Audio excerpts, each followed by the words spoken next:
Good morning. ഇന്ന് നമുക്ക് വെസ്റ്റീജിലുള്ള ഗ്ലൂക്കോസമിനെ കുറിച്ച് വിശദീകരിക്കാം. ഓരോ ശരീരത്തിലെയും എല്ലാ ജോയിന്റിലും നാച്ചുറൽ ആയിട്ട് ഉണ്ടായിരിക്കേണ്ട ഒന്നാണ് കാർട്ടിലേജ്, സൈനോവിയൽ ഫ്ലൂയിഡ്.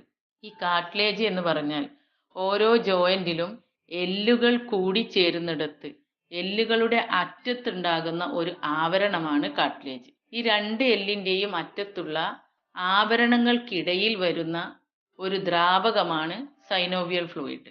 ഈ കാർട്ടിലേജിന് തേയ്മാനം സംഭവിക്കുകയോ സൈനോവിയൽ ഫ്ലൂയിഡ് നീങ്ങിപ്പോവുകയോ ചെയ്യുമ്പോഴാണ് നമുക്ക് സന്ധിവേദന അനുഭവപ്പെടുന്നത്, സന്ധിവാതം ഉണ്ടാകുന്നതും. ഈ കാർട്ടിലേജിന് തേയ്മാനം സംഭവിക്കുന്നതും സൈനോവിയൽ ഫ്ലൂയിഡ് നീങ്ങിപ്പോവുകയും ചെയ്യാനുള്ള കാരണം അമിതവണ്ണം മൂലം ഇങ്ങനെ സംഭവിക്കാറുണ്ട്. കുറേ സമയം നിന്ന് ജോലി ചെയ്യുന്നവർക്കും ഇങ്ങനെ സംഭവിക്കാറുണ്ട്. അതേപോലെ തന്നെ പ്രായാധിക്യം കൊണ്ടും ഇങ്ങനെ സംഭവിക്കാം. ഇതിനുള്ള ലക്ഷണങ്ങൾ, അതായത് സൈനോവിയൽ ഫ്ലൂയിഡ് നീങ്ങിപ്പോയാലും കാർട്ടിലേജിന് തേയ്മാനം സംഭവിച്ചാലും ഒക്കെ നമുക്കുണ്ടാകുന്ന ലക്ഷണങ്ങൾ: ജോയിന്റിൽ വേദന അനുഭവപ്പെടുന്നു, സ്റ്റെപ്പ് കയറുമ്പോഴും ഇറങ്ങുമ്പോഴും ജോയിന്റിന്റെ ഉള്ളിൽ നിന്നും ശബ്ദമുണ്ടാകുന്നു, അതേപോലെ ജോയിന്റിൽ നീർക്കെട്ട് അനുഭവപ്പെടുന്നു. ഇങ്ങനെ സംഭവിച്ച് നമ്മൾ ഡോക്ടറെ കാണിക്കുകയാണെങ്കിൽ ഡോക്ടർ നമുക്ക് നൽകുന്നത് പെയിൻ കില്ലറാണ്, വേദന സംഹാരി ഗുളികകളാണ്.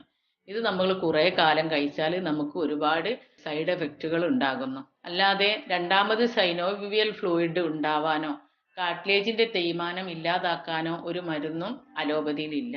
വെസ്റ്റീജിൽ നമുക്ക് നല്ലൊരു പരിഹാരമാണ് ഗ്ലൂക്കോസമിൻ നൽകുന്നത്. ഈ ഗ്ലൂക്കോസമിൻ ഉണ്ടാക്കിയത് ഞണ്ടിന്റെ തോടിൽ നിന്നാണ്. ഇതിന്റെ ഗുണങ്ങൾ: തേയ്മാനം സംഭവിച്ച കാർട്ടിലേജിനെ പുനർജീവിപ്പിക്കുകയും സൈനോവിയൽ ഫ്ലൂയിഡ് രണ്ടാമതും ഉൽപ്പാദിപ്പിക്കപ്പെടുകയും ചെയ്യുന്നു. അങ്ങനെ നമുക്ക് ജോയിന്റ് പെയിനിൽ നിന്ന് നല്ല ആശ്വാസം ലഭിക്കുന്നു. സന്ധിവേദന അനുഭവപ്പെടുന്ന, സന്ധിവാതമുള്ള എല്ലാവരെയും നിങ്ങൾ ഈ വിവരം അറിയിക്കുക. ഇത് കഴിക്കേണ്ടത് 1 വീതം 3 നേരമാണ്. ഏറ്റവും കൂടുതൽ വേദന ഉള്ള ആൾക്കാർക്ക് രാവിലെ 2 എണ്ണം വെച്ച് കഴിച്ചാലും നല്ലതാണ്. Okay, wish you wealth.